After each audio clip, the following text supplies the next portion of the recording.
બગદાણાનો જે કેસ છે એ કેસને લઈને જે પોલીસ જે તપાસ કરી રહી છે એમાં ખરેખર કંઈક અપડેટ આવવી જોઈએ, જે નથી આવી રહી. પરંતુ આ કેસને સામાજિક અને રાજકીય આગેવાનો જે રીતે લઈ રહ્યા છે એમાં એક બાદ એક અપડેટ્સ જે છે એ સામે આવી રહી છે.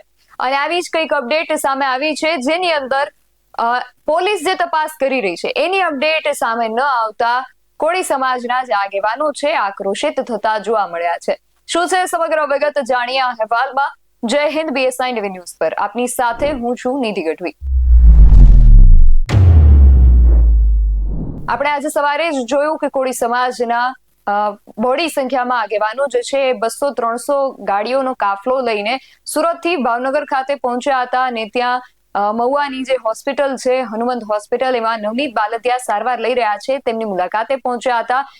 આ જે આગેવાનો છે એમાં ઋષિ ભારતી બાપુ, ચિરાગ ઝાલા, પિન્ટુ કોળી આ સહિતના બધા જે આગેવાનો છે બધા ત્યાં પહોંચ્યા હતા અને નવનીત બાલદિયા સાથે એમના ખબર અંતર પૂછ્યા અને કેસને લઈને શું અપડેટ છે તેના વિશે તેમણે જાણકારી મેળવી હતી. તેમનું કહેવું છે કે પહેલા જે તપાસ અધિકારી હતા એમની બદલી કરવામાં આવી, 2 થી 3 અધિકારીઓ બદલાયા અને અંતે SIT નું ગઠન કરવામાં આવ્યું છે. પરંતુ આ SIT નું ગઠન કરવામાં આવ્યા બાદ પણ હજુ સુધી એમાં કોઈ નક્કર કામગીરી કરવામાં નથી આવી કે નવનીત બાલદિયાની પૂછપરછ પણ કરવામાં નથી આવી. ત્યારે આ સમગ્ર કેસને લઈને હવે આગળ એ લોકો શું પગલાં લેવાના છે તેને લઈને તેઓ શું કહી રહ્યા છે સાંભળીએ. જુઓ, પીડિત નવનીતભાઈનો વિડીયો મેં જ્યારથી જોયો છે એ દ્રશ્યો વિડીયો છે અને એ લુખ્ખા તત્વો જે હતા એ પાછા વિડીયો બનાવીને અન્ય લોકોને બતાવે છે ત્યારે એની હદ થાય છે. આ દેશમાં 2 પ્રકારના ગુંડાઓ છે. એક ગુંડા કે જે જનતાના હિતમાં, દેશના હિતમાં, સનાતનના હિતમાં કામ કરતા હોય છે એ ગુંડાઓ તો કોઈ વંદનીય છે.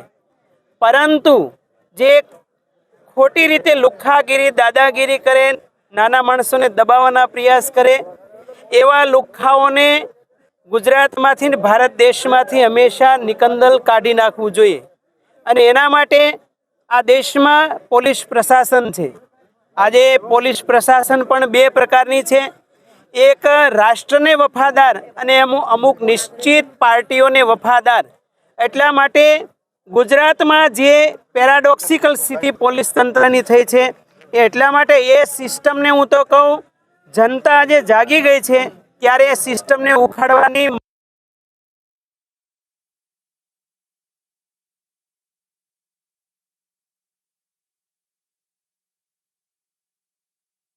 ડાયવર્ઝન કરવામાં આવે છે. અને ત્રીજું કે પોલીસને પૈસા આપીને મોટા જે લાગવગ ધરાવતા હોય એ લોકો ખરીદી લે છે. આવું કરપ્શન પોલીસ તંત્રમાં પણ ચાલે છે. અને ચોથું કારણ કે જે પીડિત વ્યક્તિને કલમ લગાડવી જોઈએ કાયદા કાનૂન પ્રમાણે એ કલમ ન લગાડે અને હળવી કલમો લગાડી અને હંમેશા એમાં છટકબારી પકડી લે છે. એટલે મારી કરબદ્ધ વિનંતી છે પોલીસ તંત્રને કે જે પીડિત વ્યક્તિ છે એને હંમેશા ન્યાય મળવો જોઈએ. અને 2-3 દિવસ પહેલાં ગુજરાતની તમામ પાર્ટીઓના કોળી સમાજના લગભગ 15 MLA, 3 MP, 2 મિનિસ્ટરો અને કેન્દ્રીય મિનિસ્ટર આ બધાએ મળી અને સરકારશ્રીને રજૂઆત કરી અને સીટની રચના થઈ. તો આટલા દિવસો થયા છે છતાં પણ હજી પીડિત નવનીતભાઈને કોઈ ન્યાયની ઉમ્મીદ નથી. હમણાં રૂબરૂ અમે ખબર અંતર જઈને પૂછ્યા નવનીતભાઈને તો એણે એમ કહ્યું કે હજુ અમને કોઈ પૂછવા આવ્યું નથી. તો આનો અર્થ શું છે?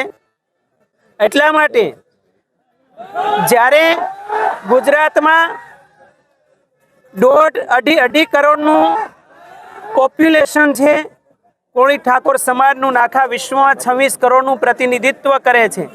આજે નવનીતભાઈ સાથે 26 કરોડ કોળી સમાજ એમની સાથે છે. ગુજરાતના 2.5 કરોડ લોકો એમની સાથે છે. એટલા માટે જો એમને ન્યાય નહીં મળે તો ભવિષ્યમાં જે યંગ જનરેશન તૈયાર થઈ રહી છે, જે યુવાનો છે એ બધાય જાગી ગયા છે. એ જન આંદોલન હંમેશા એનું ચાલુ રહેશે અને અમે CBI સુધી પણ આગળ દરવાજા ખખડાવવાના છીએ.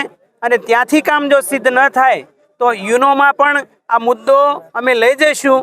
અને ગુજરાતની, ભારતની ક્રાઇમની સ્થિતિ શું છે એની છબી એ વિશ્વ લેવલે પણ ઉજાગર કરીશું.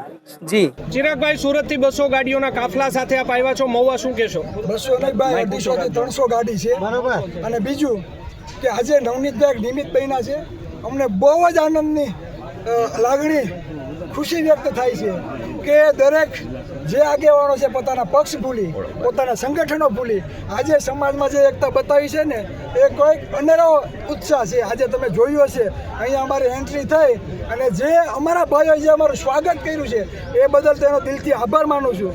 ખાસ નવનીતભાઈની જ્યારે વાત આવે ત્યારે કહેવાનું એ થાય કે આ જ્યારથી બનાવ બન્યો છે, ઉદ્ભવ ક્યાંથી થયો કે પોલીસ પ્રશાસન દ્વારા એના અધિકારીઓ દ્વારા અજાણ્યા શખ્સો આવું લખી આરોપીને સાવરવામાં આવ્યા. તો તે પીઆઈ બેનને માત્ર ઘરે બેસાડવામાં આવ્યા, પણ એના ઉપર ગુનો દાખલ કરવામાં આવ્યો નહીં. એક અધિકારી પછી બીજા અધિકારીની તપાસ આવી, પછી ત્રીજા અધિકારીની તપાસ આવી, પછી એસઆઈટીની રચના કરવામાં આવી. મને એનો મતલબ એ કે પોલીસ પ્રશાસનના અધિકારીઓએ તપાસમાં ક્યાંક ને ક્યાંક ફરજ બેદરકારી દાખવી છે. પોલીસ પ્રશાસનના વડા ગૌતમભાઈ પરમારને હું કહેવા માગું કે અમને તમારા ઉપર વિશ્વાસ છે. અમારા જે પણ આદરણીય આગેવાનો સરકારને નમ્રતાથી રજૂઆત કરવા ગયા અને જે સીટની તૈયાર એસઆઈટીની રચના કરવામાં આવી, તો અમને વિશ્વાસ છે કે વહેલામાં વહેલી તકે તેનું યોગ્ય નિરાકરણ આવે, જે શંકા કુશંકા છે તેનું યોગ્ય સમાધાન થાય. જો એસઆઈટી દ્વારા યોગ્ય ન્યાય નહીં મળે તો આ સમાજ હવે જાગૃત થઈ ગયો છે, સમજી જાજો. રાજકીય પક્ષો પાસે માત્ર ને માત્ર છે ને ટિકિટો છે. સૌથી વધારે મત આ કોળી સમાજના છે. એટલે 2027ની સીટમાં આ ગુજરાતમાં 25 સીટો એવી છે જ્યાં કોળીની સૌથી વધારે વસ્તી હોવા છતાં કોઈની ટિકિટ આપવામાં નથી આવી. એટલે કદાચ અમે ખાલી 25 સીટ કવર કરશું ને તો અમારા ટેકા વગર તમારી સરકાર બનશે નહીં. એટલે આ કાન ખોલીને સાંભળી લ્યો, હવે આંદોલન કરવાની જરૂર નથી, પણ ગામે ગામ એવા યુવાનો તૈયાર કરશું કે પોતાના મતની કિંમત શું છે, ઓબીસી એસસી એસટી સમાજને સમાનતા કઈ રીતે મળે, આરક્ષણ કઈ રીતે મળે, બજેટ કઈ રીતે મળે, તે ઘર ઘર સુધી જાગૃતતા લઈ આવી અમે અમારી ખુદની સરકાર બનશું, તેવી વ્યવસ્થા સ્થાપિત કરશું. જય જય કોળી સમાજ. તો એમનું કહેવું છે કે જ્યાં સુધી સંપૂર્ણ ન્યાય નહીં મળે ત્યાં સુધી અમારી આ જે લડત છે અમે ચાલુ રાખીશું. અને જે મુખ્ય આરોપીનું નામ નવનીત બાલદિયા લઈ રહ્યા છે, નવનીત બાલદિયા માયાભાઈ આહિરના પુત્ર જયરાજ આહિર પર આક્ષેપ કરી રહ્યા છે, તો એમના નામ જો ફરિયાદ થાય અને એ મુજબ પોલીસની જે કામગીરી છે એ કરવામાં નહીં આવે અને પૂર્ણ ન્યાય જ્યાં સુધી નહીં મળે ત્યાં સુધી અમે આ લડતને જાળવી રાખીશું. તમારું આ સમગ્ર વિષયને લઈને શું માનવું છે અમને કમેન્ટ કરીને ચોક્કસથી જણાવજો. આવા જ વધુ અહેવાલો સાથે મળતા રહીશું. તમે મારી યુટ્યુબ ચેનલને સબસ્ક્રાઇબ કરવાનું અને અમને ફેસબુક અને ઇન્સ્ટાગ્રામ પર ફોલો કરવાનું ભૂલશો નહીં. બાકી અવનવી અપડેટ્સ માટે આપ જોતા રહો BSN TV ન્યૂઝ. નમસ્કાર.